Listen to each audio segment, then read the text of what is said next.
Nom à toi, Jésus-Christ. Amen. Amen. Merci.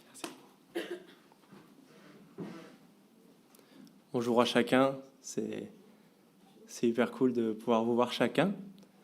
L'église grandit et je vois des têtes qui sont pas là depuis peut-être quelques mois ou quelques années.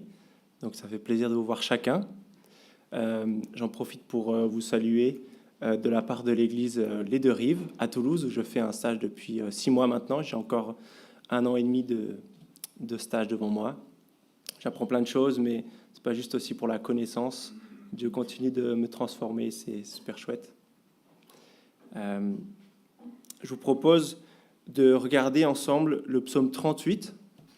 À l'église à Toulouse, on est en train de faire une série sur la souffrance, et on regarde la souffrance dans plusieurs psaumes sous différents angles. On va regarder ensemble le psaume 38. Il y a certaines Bibles qui sont en train d'être distribuées, on n'aura pas le texte affiché, donc n'hésitez pas, prenez le temps encore de dire si vous n'avez pas des Bibles sous les yeux.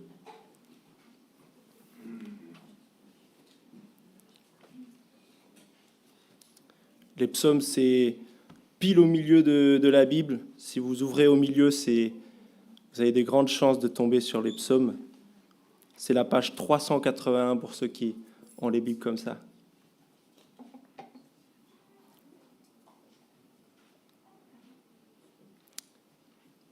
Psaume 38 de David comme mémorial. Éternel, ne me punis pas dans ta colère et ne me corrige pas dans ta fureur, car tes flèches m'ont atteint et ta main a pesé lourdement sur moi. Il n'y a plus rien d'intact dans mon corps à cause de ta colère. Il n'y a plus rien de sain dans mes os à cause de mon péché. Car mes fautes s'élèvent au-dessus de ma tête, pareil à un lourd fardeau. Elles sont trop pesantes pour moi. Mes plaies sont infectes et purulentes à cause de ma folie. Je suis courbé, complètement abattu. Tout le jour, je marche dans la tristesse, car un mal brûle mes reins. Il n'y a plus rien d'intact dans mon corps. Je suis sans force, entièrement brisé. Le trouble de mon cœur m'arrache des gémissements. Seigneur, tu connais tous mes désirs, et mes soupirs ne te sont pas cachés. Mon cœur est agité, ma force m'abandonne. Même la lumière de mes yeux disparaît. Mes amis, mes compagnons reculent devant ma plaie. Mes proches se tiennent à l'écart.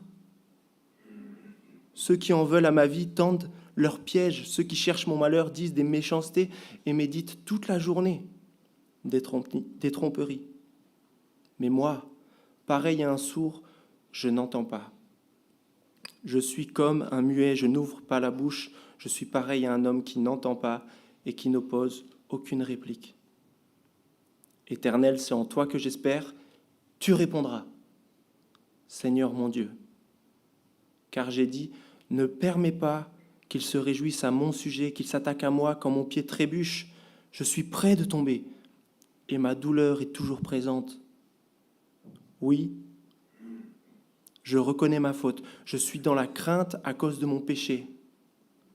Cependant, mes ennemis sont pleins de vie, pleins de force. Ceux qui me détestent sans raison sont nombreux. Ils me rendent le mal pour le bien. Ils sont mes adversaires parce que je recherche le bien. Ne m'abandonne pas, Éternel mon Dieu, ne t'éloigne pas de moi. Viens vite à mon secours, Seigneur, mon salut.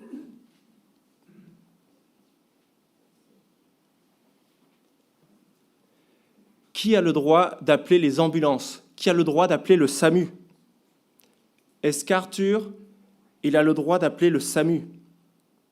Arthur, il est au volant de sa belle Peugeot, les cheveux dans le vent.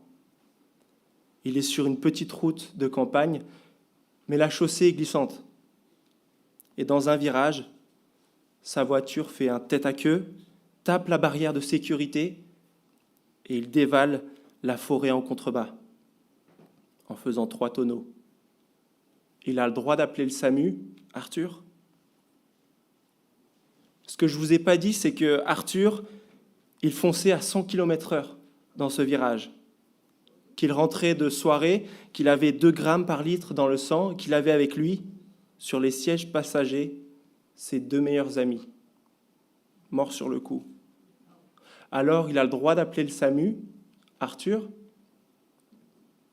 Quelques mois plus tard, Arthur se promène dans la rue quand tout à coup, 4 personnes qu'il ne connaît pas du tout arrivent à son niveau et l'encerclent.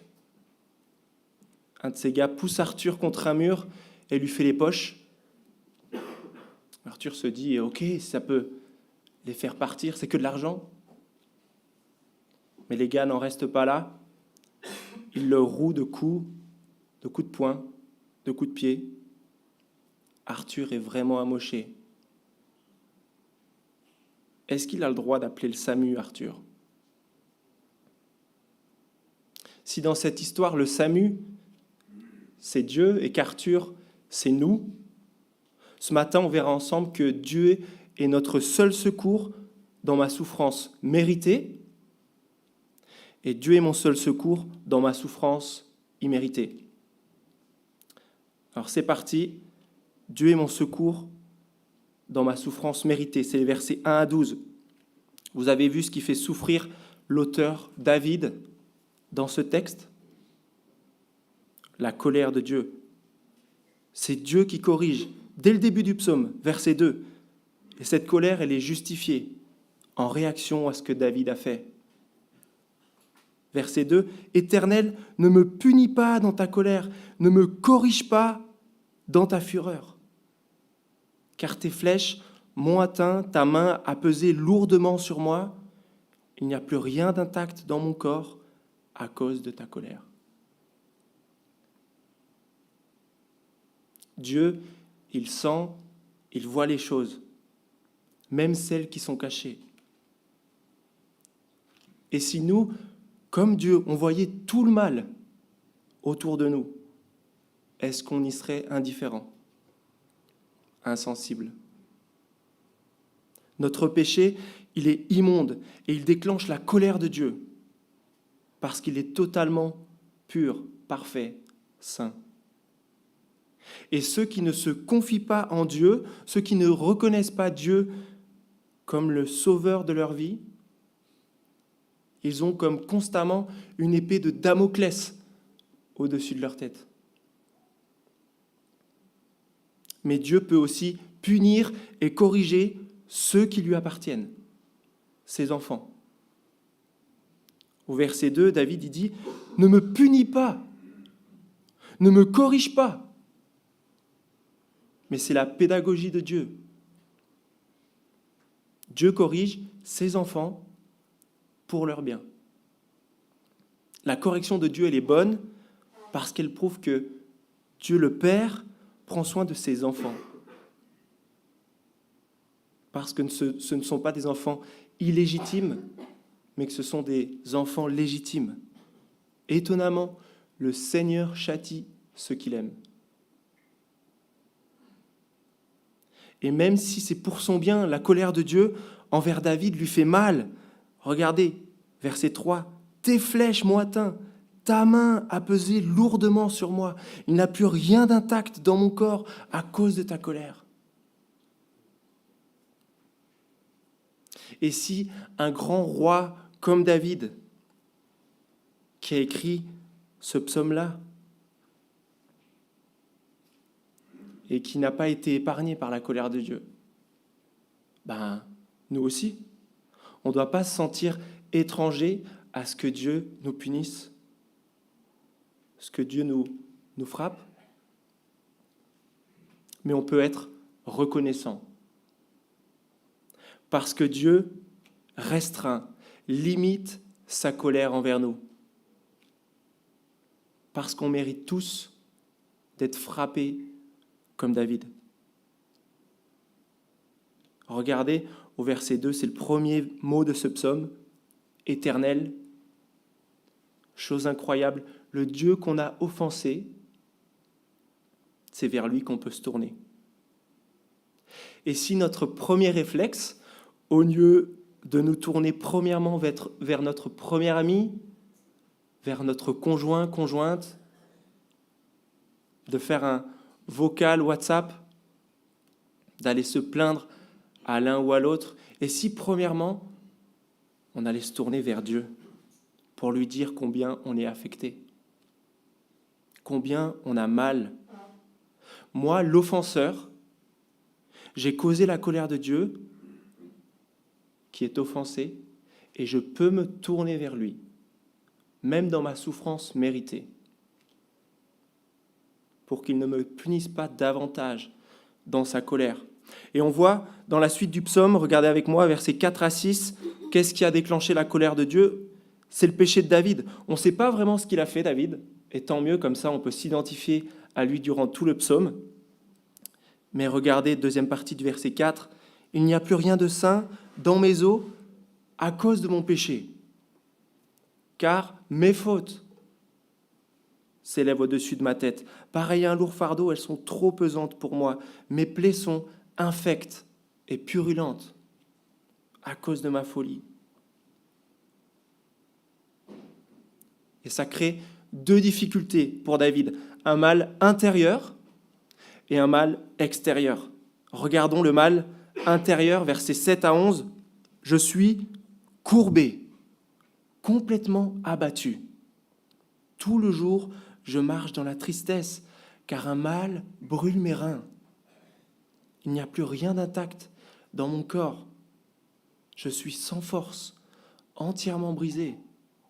Le trouble de mon cœur m'arrache des gémissements.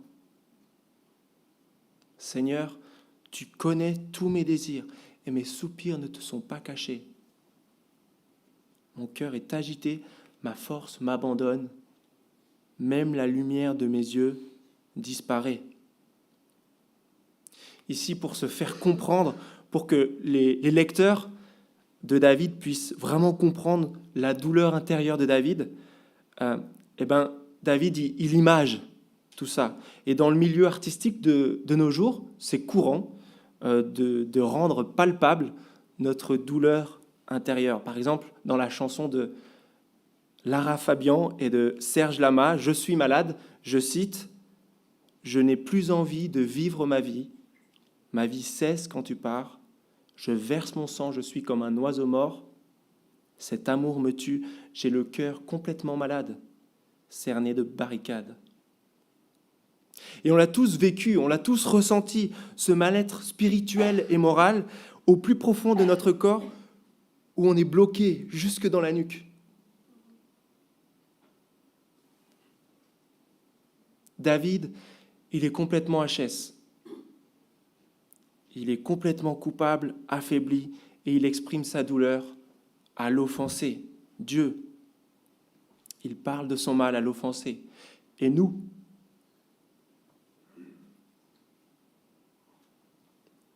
t'as menti, t'as fait fuiter une info confidentielle au boulot ou dans ta vie de tous les jours. T'as des images dans tes pensées qui te restent dans la tête envers une personne, envers une situation, et tu t'en veux terriblement. T'es pas tranquille. T'es tourmenté parce que t'es allé trop loin. Ça fait peut-être quelques jours que tu ne dors pas ou que tu dors mal, que tu as des insomnies.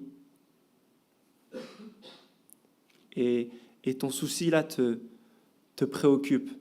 C'est dans ton esprit, H24, 7 jours sur 7, matin, midi, soir, nuit, matin, midi, soir, nuit.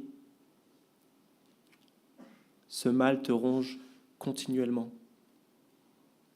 Tu as l'impression d'être au bord d'une falaise et qu'il suffit qu'il y ait juste un petit doigt qui te pousse et tu as l'impression que c'en est fini de toi.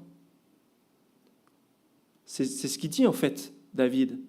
David, il a l'impression d'être sur un fil entre deux falaises et il y a une bourrasque de vent de 200 km/h qui se déchaîne sur lui et s'exprime à Dieu. Ne me punis pas dans ta colère. Je suis déjà si mal. C'est ce qui nous fait réaliser tôt ou tard que le mal est mal. Le mal, il fait plaisir sur le moment, mais il finit toujours par nous pourrir dans le temps.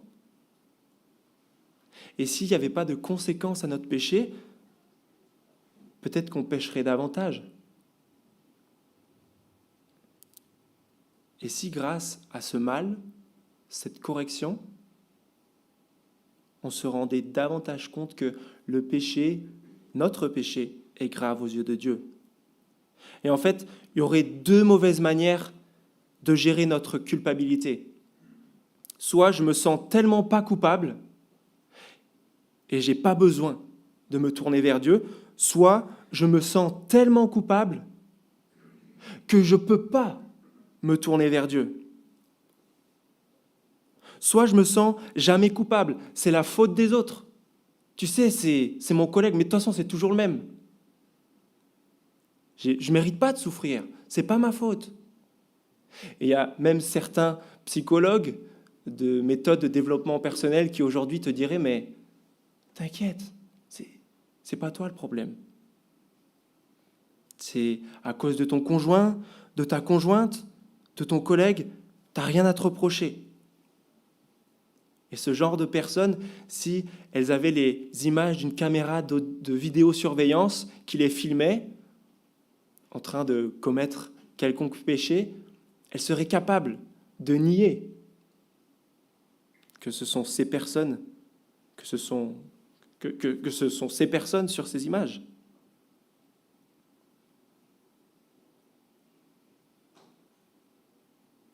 Et peut-être que tu n'es pas convaincu que tu commets le mal. Peut-être même que tu ne crois pas en Dieu et du coup, tu ne vois pas la nécessité de te tourner vers Dieu.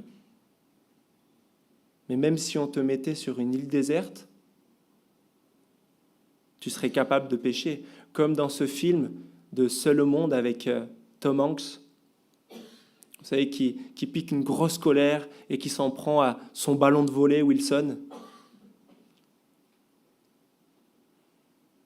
Le sentiment de culpabilité, il n'est jamais très loin de quelqu'un qui pêche, que l'on croit en Dieu ou pas. Donc soit tu te sens pas coupable et tu veux pas te tourner vers Dieu, soit tu te sens tellement coupable que ça t'empêche de te tourner vers Dieu. Tu es allé trop loin. Tu te dis, mais que je sois chrétien ou pas, là, je suis juste allé trop loin là dans ce que j'ai fait. Les conséquences sont beaucoup trop grosses. Donc moi, j'arrête de prier, j'arrête de lire la Bible, j'arrête de prendre la scène.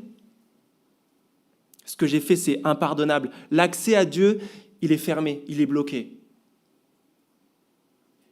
Ok, je vais aux rencontres d'église, mais franchement, j'y vais pour la forme, pour que les gens voient que je suis là.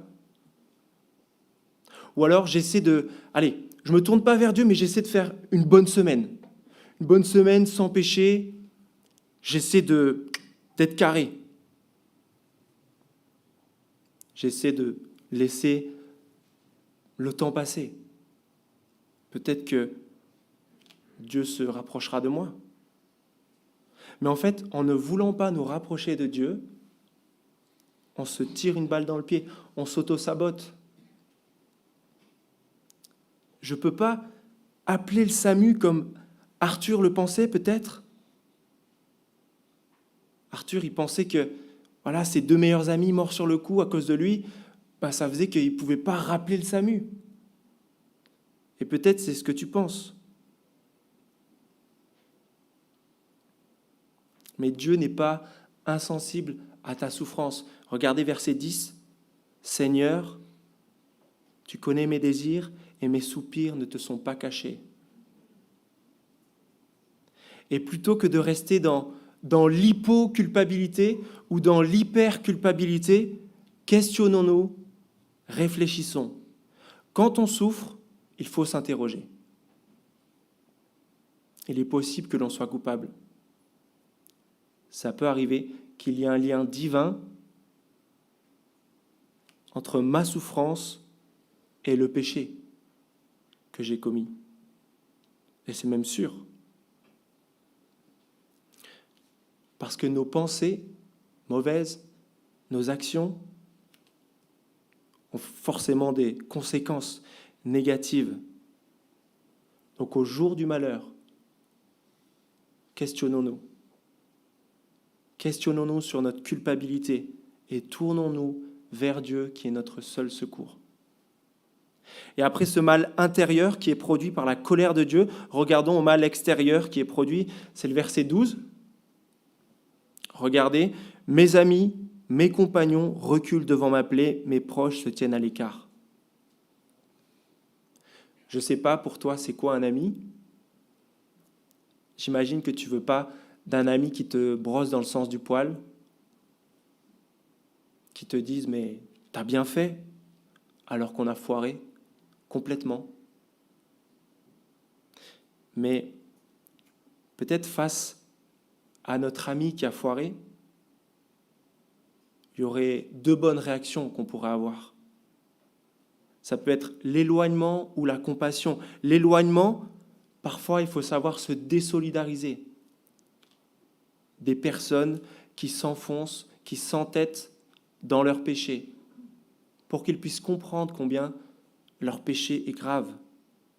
Malgré toutes les fois où on les avait avertis en disant la vérité dans l'amour. Et peut-être que ces personnes, elles disent « Oh mais il ne répond plus à mes messages, il m'a bloqué, il est indisponible, il est injoignable, il est sur répondeur. » Et oui, mais ça peut arriver quand on a un comportement ultra égoïste et qu'on se met des gens à dos à cause de notre médiocrité de caractère. On se retrouve seul, éloigné de nos amis. Et si ce n'est pas l'éloignement pour lequel on doit opter, peut-être c'est la compassion. Peut-être que tu as besoin d'être présent pour ton ami et de lui dire avec compassion, quand il souffre, moi aussi, j'aurais pu être dans le même cas que toi, j'aurais aussi pu commettre ce péché. Maintenant, mon ami, tourne-toi vers Dieu. Tourne-toi vers Dieu. Donc vous avez vu, finalement, ce n'est pas les amis, les proches, les frères, les sœurs qui vont me secourir dans ma souffrance, ultimement, même si elle est méritée. Mais il faut que je me tourne premièrement vers Dieu. Et là, on revient à notre Arthur, allongé dans la rue, après avoir été roué de coups, qui se dit « mais c'est pas possible qu'on me secoure. Je me sens tellement coupable avec cet événement les mois en arrière. Mes 2 meilleurs amis, morts sur le coup. J'ai grillé toutes les cartouches, j'ai grillé tous les jokers. J'ai grillé toutes les possibilités de me tourner vers Dieu à nouveau. Mais la compassion de Dieu n'a pas de fin. La compassion de Dieu est illimitée. Même après avoir été monstrueusement coupable. À présent, je suis victime, les versets 13 à 23, et je peux quand même me tourner vers le Dieu offensé. Regardons ensemble, victime, Dieu est mon seul secours dans ma souffrance imméritée. Et en fait, dans ce passage des versets 13 à 23, on a 2 épisodes.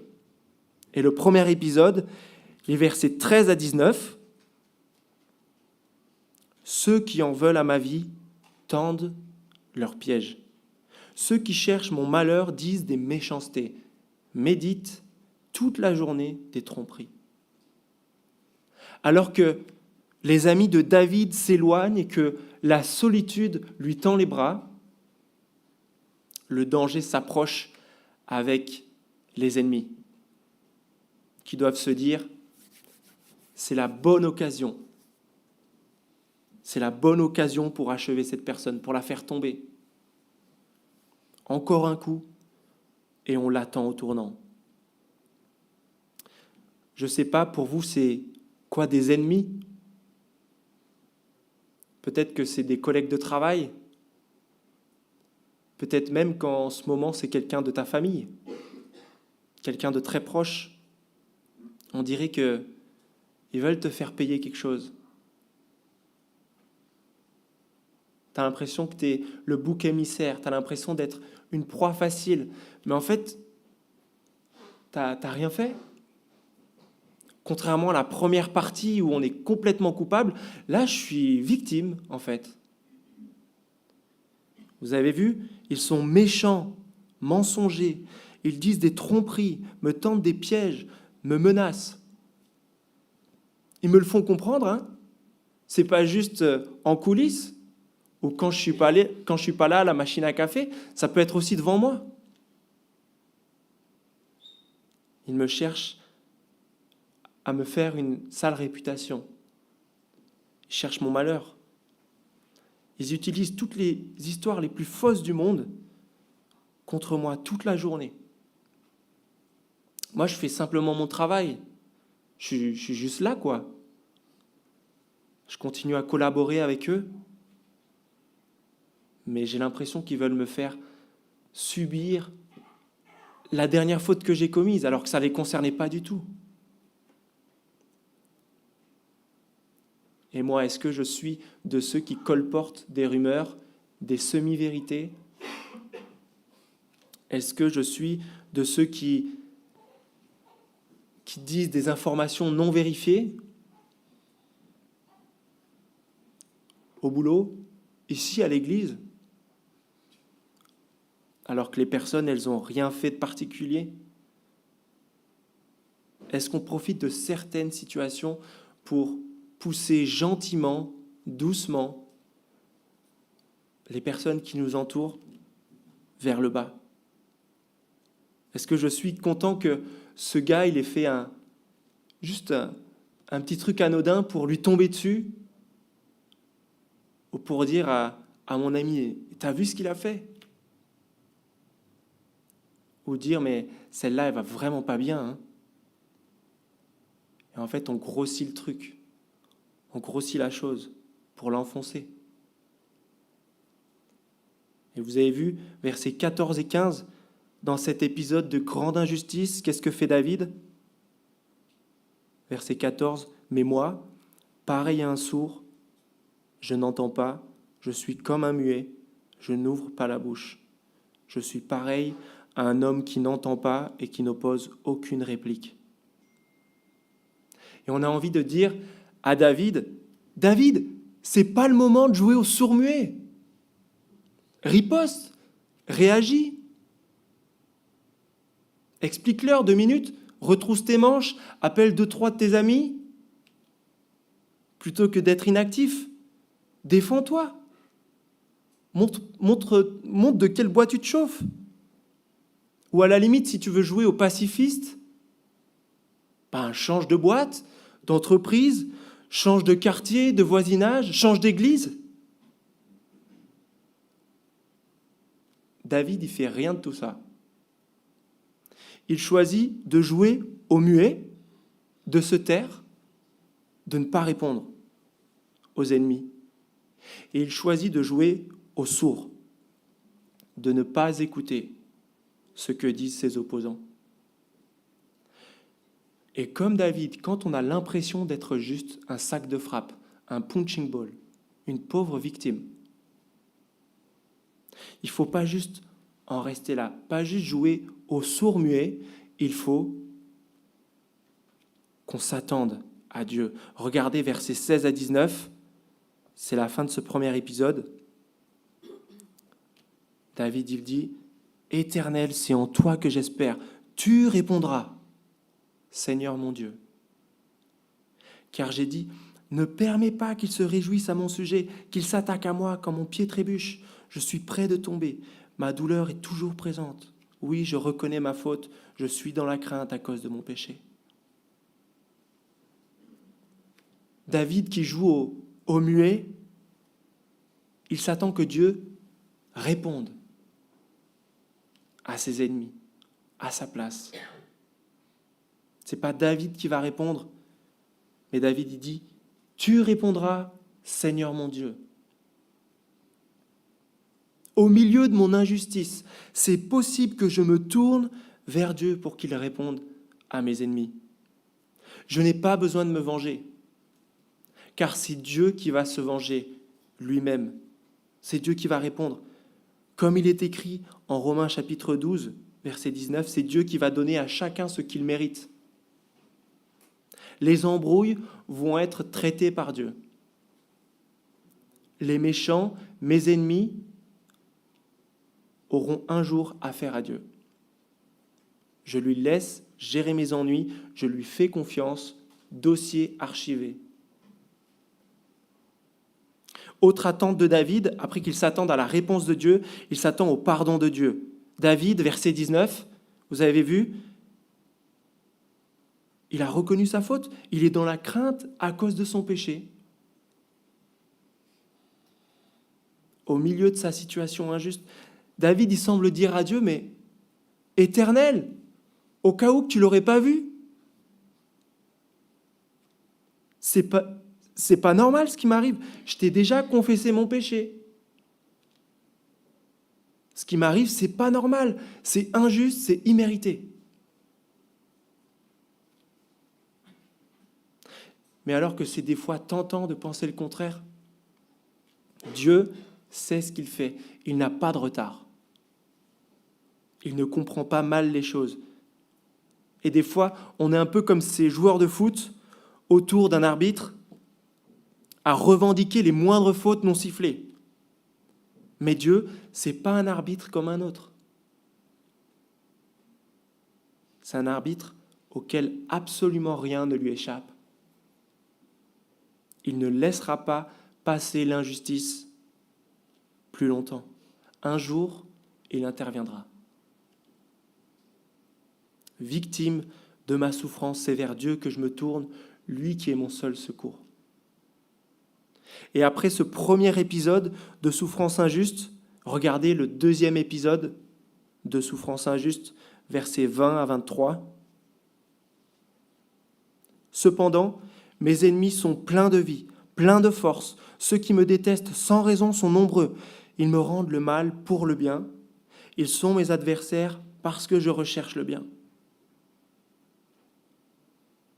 Alors que David, il a une attitude juste, qu'il a confessé sa faute, son péché, ses ennemis, au contraire, sont pleins de vie, pleins de force. Les ennemis, eux, ils ne voient pas le souci d'être loin de Dieu. Ils ne voient pas le souci d'être dans le péché. Et ils ne semblent pas frappés. Ils ne semblent pas sans force, comme David. C'est injuste. Mais du coup, c'est quoi ma réponse au mal que me font mes ennemis ? Regardez, verset 21. Ils me rendent le mal pour le bien. Ils sont mes adversaires parce que je recherche le bien. Et David, contrairement à sa souffrance méritée, ici, il agit bien. Malgré tout le mal qu'on lui fait, il agit bien. Et on peut même lire le verset 21 dans l'autre sens. Regardez avec moi. Pour le bien que je fais, ils me rendent le mal. Parce que je recherche le bien, ils sont mes adversaires. C'est le monde à l'envers. Mais Dieu, dans Romains 12, verset 21, nous enseigne « Ne te laisse pas vaincre par le mal, mais sois vainqueur du mal par le bien. » Répondre au mal par le bien, c'est une démonstration de notre repentance. On doit donc se tourner premièrement vers Dieu plutôt que vers nos ennemis et que d'attendre le pardon de nos ennemis. On doit s'attendre à ce que Dieu réponde, intervienne. Je dois continuer de faire le bien. Victime dans ma souffrance, c'est vers Dieu que je me tourne, lui qui est mon seul secours. Et regardez finalement les versets 22 à 23, l'attente de David. Ne m'abandonne pas, Éternel mon Dieu, ne t'éloigne pas de moi, viens vite à mon secours, Seigneur mon salut. David, il continue de se tourner vers Dieu dans sa souffrance imméritée. Il s'agit là d'un cri encore plus fort. Lui qui est abandonné de sa force, lui qui est abandonné de ses amis, lui qui est oppressé de ses ennemis, il demande à ce que l'Éternel ne l'abandonne pas, qu'il ne s'éloigne pas de lui.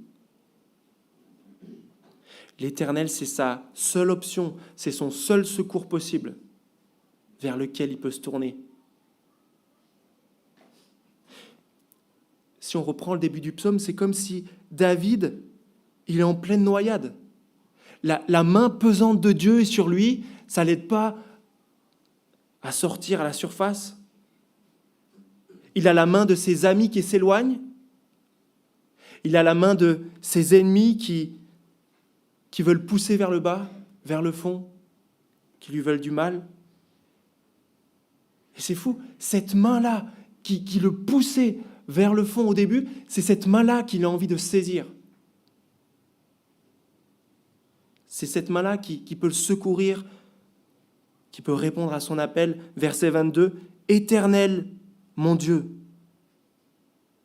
Au début du psaume, on a « Éternel, ne me punis pas dans ta colère, ne me corrige pas dans ta fureur ». Et ici, ce dernier cri, verset 23, « Viens vite à mon secours, Seigneur, mon salut. » Seigneur, mon salut. On peut revenir vers le Dieu que l'on a offensé. Au début, Dieu, c'est notre plus grand problème. Et à la fin, c'est notre plus grande solution. Dieu semble être notre adversaire, mais à la fin, il est comme notre coéquipier, notre sauveur. Il nous propose un salut immérité, une grâce imméritée, un cadeau immérité. C'est un changement fou. Et ici, dans ce texte, David, il a écrit 1000 ans avant Jésus. Donc, David, il croit que c'est Dieu lui-même qui est son problème et sa solution. D'adversaire de Dieu, il passe à coéquipier de Dieu. Il a changé de camp. Et la personne qu'il sollicite, c'est la même.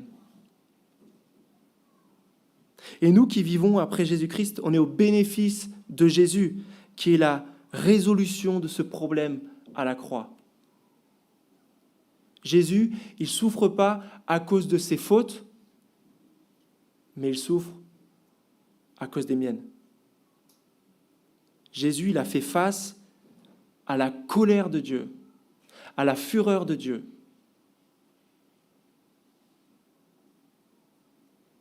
Et la colère de Dieu a été apaisée par la perfection de Jésus. Jésus, il offre ainsi, verset 23, le secours possible, le salut possible.